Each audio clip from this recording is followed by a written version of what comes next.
Hello everybody, I hope everybody is fine and I think you people have gone through the previous part of force and laws of motion of class 9. Okay, so what did we see in the previous session? We'll just have a small recall of it. So we saw about what is force. So force is nothing but a push or pull, and then we saw about the types of force. We have two types of force, like contact force and non-contact force, and we saw about the effects of force also. So what are those effects? So just have a small recall of it. So what can force do? Force can change the size of an object, size, shape of an object. It can increase or decrease the speed, or it can change the direction of an object. It can change the position and motion of an object also. And we saw about balanced and unbalanced forces. So if the forces are going to be equal, it is called, when two forces are going to act on both the sides and it's going to be equal, we call it as balanced forces. And if the total forces are going to be unequal, we call it as unbalanced forces. So these are the things what we saw in the previous session. Okay. In today's session, we are going to see about Newton's laws of motion, and we'll see Newton's first law of motion in today's session, and what is inertia and what are the types of inertia. Yes, before Newton's laws of motion, I'm going to tell you something what happened before these laws were framed. Okay, so before Newton studied the motion of the objects, there was another person who studied the motion of the objects. So anybody, do you know who is that? So if you have guessed, that's very good. Okay, so the person was none other than the famous Aristotle, Galileo Galilei. So what did he say about the motion of the objects? Okay, so he said something which is really very interesting. So we'll see that. So he said that the natural state of an object is not to be at rest, but if any object is to be moving, it will be moving with the same velocity. Okay. So he said, like you all know, if any object, we all know that all the objects, only if we give some force, it is going to move. That's what we know. But what did Galileo Galilei say that it is not the natural state of an object to be at rest. It will not be at rest. Suppose if it is moving, the object will be continuously moving only. It will not come to rest at all. So this is what was first told by Galileo Galilei. So if it's going to be moving forever and ever, what will happen? The object will be moving with the same velocity. So this is what was told by him. And he also proved it by a small experiment also. So we'll see what is that experiment here. We're going to see the activity which was performed, the experiment which was performed by Sir Galileo Galilei. Okay, so it's a very simple activity. We need just two cardboards and then a marble. So he took two cardboards and each were of same placed at the same height and they were inclined at the same angle. And then what did he do is he took one marble and he placed at the other end. So what will the marble do? It will also reach the other side of the cardboard here. So it reached the same height of the cardboard. So this was the first observation he saw. Then next what did he do is he just lowered the cardboard's height on the other side.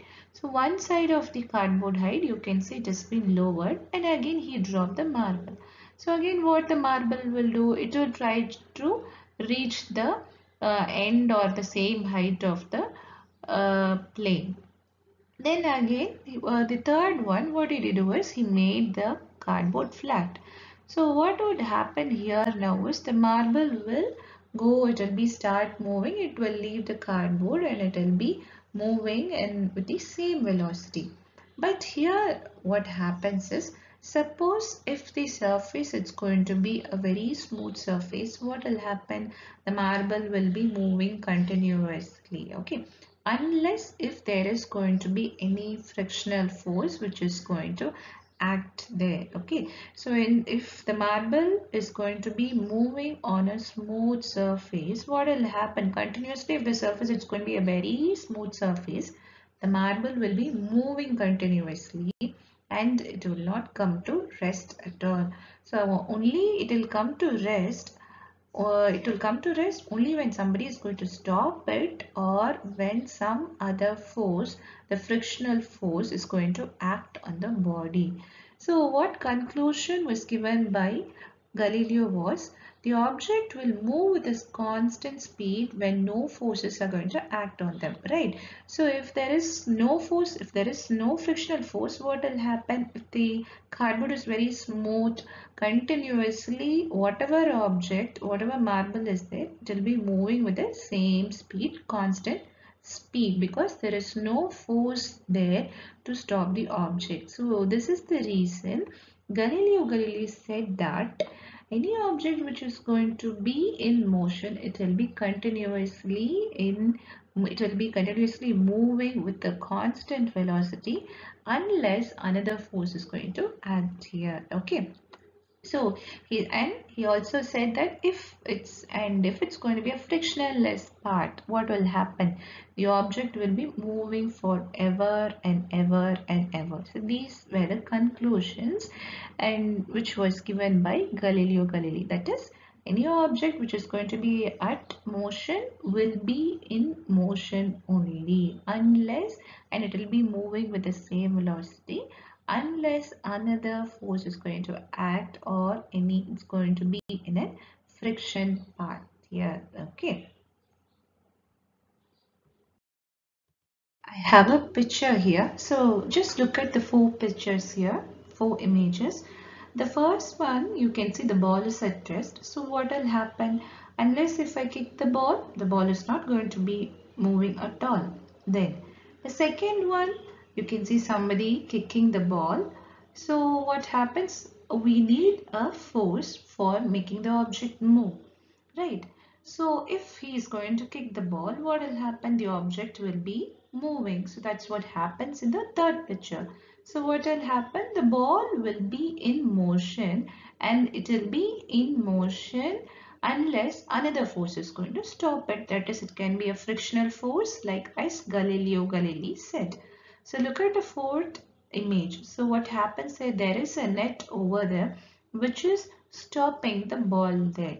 So here the ball is being stopped now. So this is what is being stated in this law also. Okay. So any object which is going to, so look at that first one. Any object, whatever object is there, if it is going to be at rest, what will happen? It will be at rest only, right? Then the second one, if the object is going to be in motion, it will be in motion, right? So it's going to be in motion only, and it will be moving in the same velocity. But when it is going to be possible, it is going to be possible only when some unbalanced force is going to act upon. That's it. That's it. So this is a first law which is being framed by Sir Isaac Newton. Newton's first law of motion, right? Okay. Using Galileo's ideas on motion of objects, Sir Isaac Newton framed the three laws of motion. So in that, we are going to see the first law of motion. So let's see what law did Sir Isaac Newton frame here. So the law states that an object at rest remains at rest, and an object in motion remains in motion with the same velocity unless an unbalanced force acts upon it. Okay. So don't get confused. I'll make it very simpler for you. There are many examples in our day-to-day life. Here we have a few simple examples. So the first, the rock is at rest. So it's going to be at rest only, right? And then what happens in the second image? Two persons, they are trying to push the rock there. Okay. So here they are trying to push the rock here. So it is a balanced force. So what will happen? The rock will not move. So it is staying at rest. And then here, all these things are our day-to-day life applications. So based upon this, only Sir Isaac Newton has framed the laws. Then here, if you see, both the persons are standing on the same side and they're trying to move the rock. So obviously the rock will move. And here again, the next one is about the ball. So these are the few examples of Newton's first law of motion. Any object, if it's going to be at rest, what will happen? It will be at rest only. And any object which is going to be in motion, it will be in motion only unless an unbalanced force is going to be act upon it. So unless an unbalanced force is going to be act upon it, it cannot come to rest here.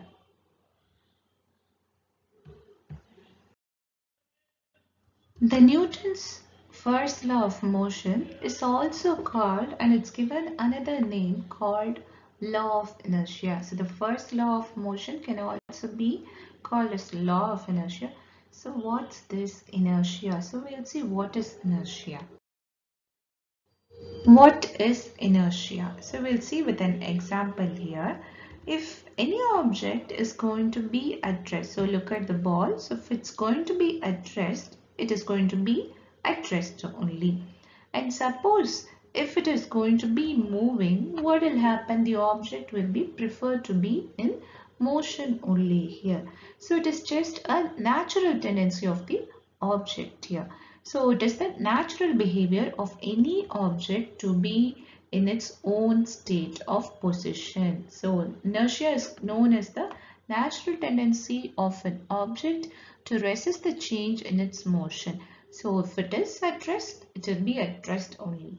And if it is going to be in motion, it will be in motion. So that's the tendency and behavior of the object. So that is the reason the first law of motion is being named as law of inertia also, or it is called as law of inertia. In today's session, we have seen about Newton's first law of motion and what is inertia. In the next session, we'll see about the types of inertia and Newton's second law of motion, momentum, and we will derive a relationship between force and acceleration. Thank you, children.